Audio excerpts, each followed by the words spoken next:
So for the second part of multiplication this week, we have rows, columns, and arrays.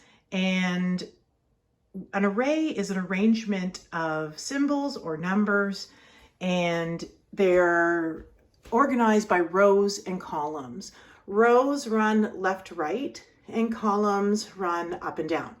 So when we are trying to figure out our multiplication sentence, rows and columns and arrays can really help us. So I just started this example here. If we're going from left to right, which are rows, how many rows do we have? Okay, and we have one here, because those are the ones that run left to right. We have 2 rows. So I wrote down 2. That's the first part of my multiplication sentence. Then we're going to write our multiplication symbol. And then how many columns do we have? Well, how many columns is how many up and downs do we have? Well, we have 1 here, we have 1 here, and we have 1 here. So that's 3. Okay, so we know our multiplication sentence is 2 multiplied by 3, or 2 times 3. To get our answer, you may have that in your head. 2 groups of 3 is 3 plus 3, or you can add up what you have here. 1, 2, 3, 4, 5, 6, or 2 groups of 3. 3 plus 3 is 6. So our answer is going to be 6. Okay, so you do have 3 papers in your package this week regarding this, because I think it's really good to help you understand multiplication in your brain with a visual, because some of you are visual learners and that will really help you. So I have some more examples here that I'm going to do, and they mimic what is on your pages. So I think you'll find it very helpful. So let's take a look at the first one. The first one is 2 stars. So we need blank rows of blank. How many rows? So we have how many rows? 2 rows. Yes. 2 rows of how many in each row? How many is in each row? Just 1, right? There's just 1 in each row. Yes. So we have 2 times 1, and our answer will be, adding them up, 2. Okay. For our next one, I used check marks.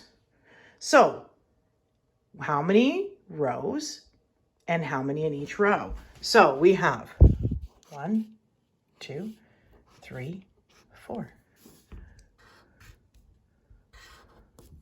4 rows, and how many in each row?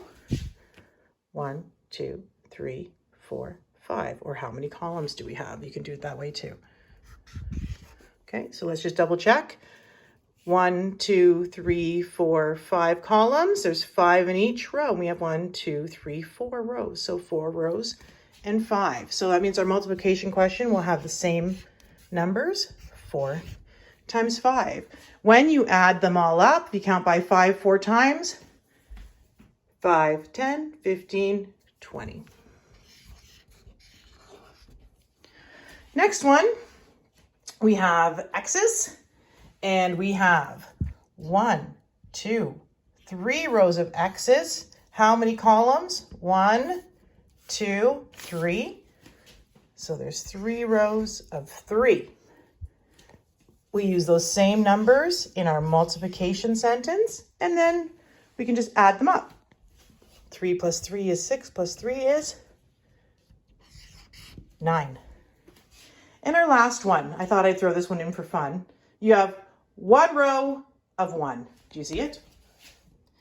1 row of 1 is 1 multiplied by 1. Yes, with me? Which equals 1. So you can go really low with this. You can go really high with this. Sorry about my coloring of the video. It's a little bit dark, but hopefully you can see this, and this will help you out. Like I said, 3 pages for you to do. And just remember your rows and your columns, and these samples mimic the samples that you are to do on your own. Okay? Good luck.